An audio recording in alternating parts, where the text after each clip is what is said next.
Hi there, welcome to our latest bonus chat. This was recorded as part of our Ulster v Leinster Rep Pod. If you missed that, be sure to check it out on Apple, Spotify, and all the other usual places.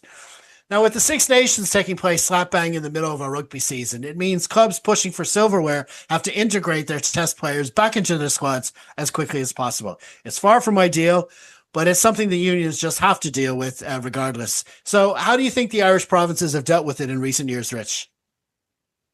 With great difficulty, depending on how many players your province provides to the island team.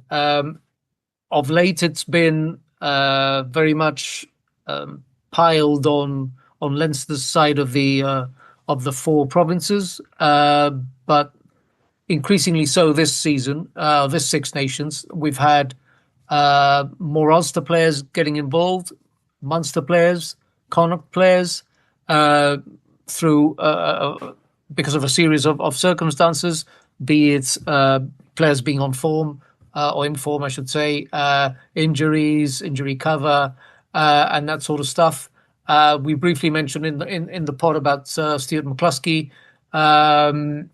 He was, apart from the fact that he was pretty much kept under wraps by Leinster's centre partnership and other defenders, he just looked tired and fatigued. To my mind, that's no coincidence. He went through a Herculean level of work in the green jersey through the Six Nations.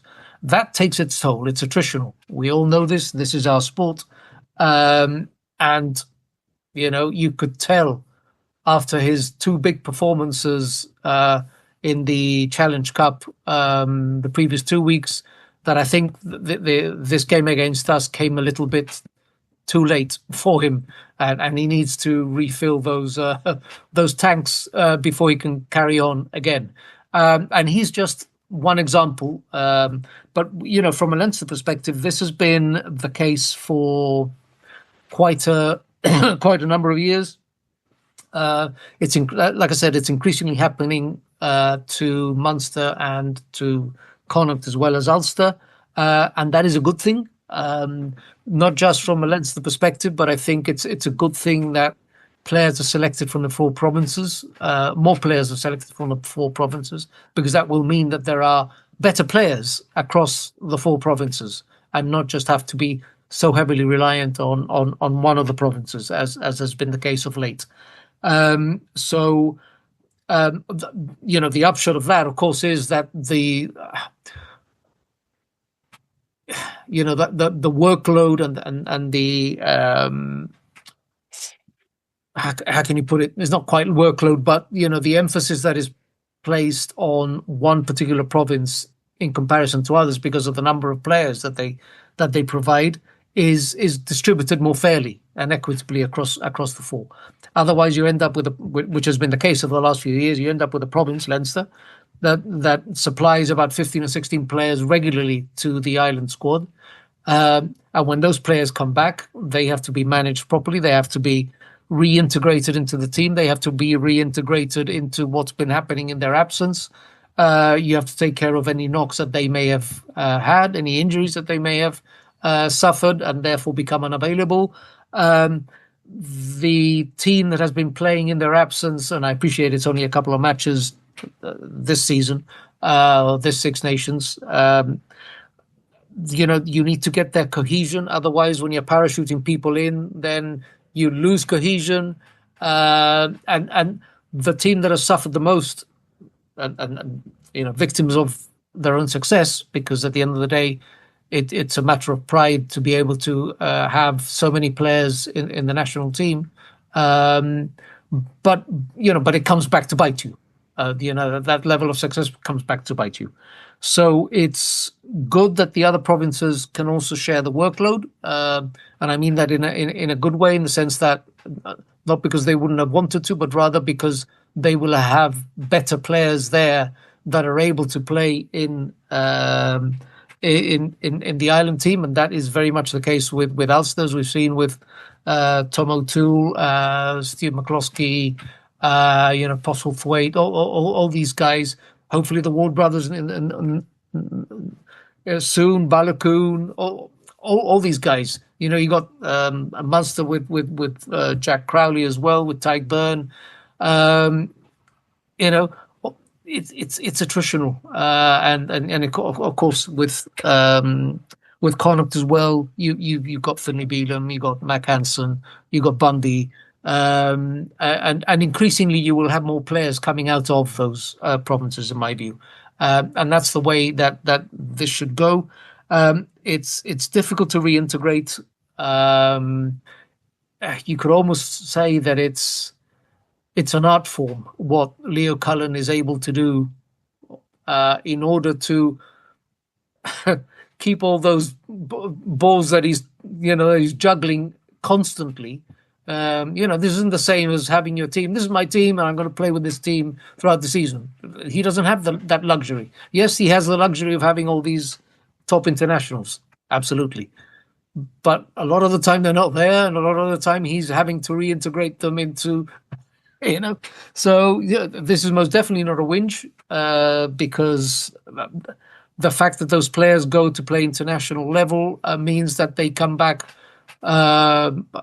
with a higher level of knowledge, of experience that they wouldn't necessarily have found playing, on a Friday night in a very cold Llanelli against the Scarlets. So I just mentioned Scarlets because they buggered up my Super Brew. So there. This touches on two things really. Well, one of them, and again, it's I suppose it's not a whinge, but it's more of a lament. It has always been for me that it's like rugby union is not a sport that's ideal for chopping and changing different tournaments, different competitions every week. URC 1 week, and then Champions Cup, and then Test Rugby, back to URC, back and forth, and it doesn't, because players have to learn systems and patterns, and just playing with them and the cohesion with their players. The squads need to be together. That's why they don't do that in the Southern Hemisphere. Super Rugby starts, they play through, finishes. Curry Cup starts, NPC, they start, they play through. The coaches know they have their teams for the duration, and rugby that suits rugby, and it's just like the European calendar has been built on this framework of where it's sort of almost mirroring what football does, where they play different competitions like twice in a week. It doesn't work in rugby for me, but I say that every season, and it doesn't look like it's changing anytime soon. So the reality is how we deal with it. And like you say, Ireland, in an ideal world, even Leinster fans would say, in an ideal world, you would want equal representation from the provinces. But the opposite of that is that it always has to be possible. The coach, any test coach, you want to put the 23 that you want to play your game plan. And if the play, and it may just happen that one province is going to provide most of the teams. Now, in recent years, it was Leinster, and it didn't. It certainly didn't help us. And it didn't help us when so many were picked for the Lions either.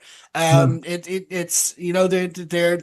playing all these extra games, and they're expected to just come back, put the jersey on, and play. It's not feasible. Right. And this year we saw Stu McCloskey, took his chance for Ireland, played incredibly well. Is definitely our best performer, best player over the competition. And but then he has to go back to Ulster and come back in and play this big game. And it's a competition you want, because he was up against Henshaw and Ringrose, which were the two that were the centre pairing for Ireland. They're coming towards the end of their respective careers, maybe you could say, and but still, it was a great contest, and Stu was kind of negated. Now he had two different partners beside him, but two quality partners as well, both also vying for Ireland spots. But it was a great contest. But you can also factor in that fatigue. And one thing we said on WhatsApp before we did this was Leinster surely got no sympathy over the years. Never. At this time of season, people would complain about so many Irish Leinster players getting in the Irish team. But when they had to go back and play for Leinster, having played in that attritional Six Nations, five big test matches in 6-7 weeks, to just go back to Leinster and play, and when they didn't, we got literally no sympathy for that. So it is something that we do have to consider, you know. Yeah, very much so. It's a difficult balancing act, and I don't think I think everything has to revolve around this marquee competition, which is the Six Nations, and there is no flexibility written into the Northern Hemisphere calendar to cater for it, as you rightly pointed out about the Southern Hemisphere one. It's too entrenched in tradition. It always happens during these dates, and the rest of you, if you don't like it, well, lump it. Yeah. And to be fair, I think of all the nations, I think Ireland has handled that challenge the best. I think they were able. I think that when the game went pro, Ireland was able to structure their game around that system. So it was a less than ideal system, but I think Ireland was able to mold their professional setup the best to suit it. I mean, we've seen what's happening in Wales. It's just a disaster after disaster. Scotland, well, a smaller player pool, they could only really manage with 2 clubs, so there's less to manage. But then, of course, England and France have got to deal with these big money clubs that control their own affairs, control their own players, and much more attritional competitions, especially in France, much more games. But Ireland has probably done the best at that. It's just a shame that the system is there in the first place, I suppose. Yeah, that's pretty much it. That the system was there already, and it's a question of streamlining an existing system rather than having to reinvent the wheel. So absolutely. Okay, listen, Rich, we're gonna leave it there. Many thanks for that. And if you, the viewer, have any thoughts on this topic, or indeed anything you'd like us to harp on in future, please leave your comments below. And sure, while you're at it, be sure to like, share, and subscribe as well.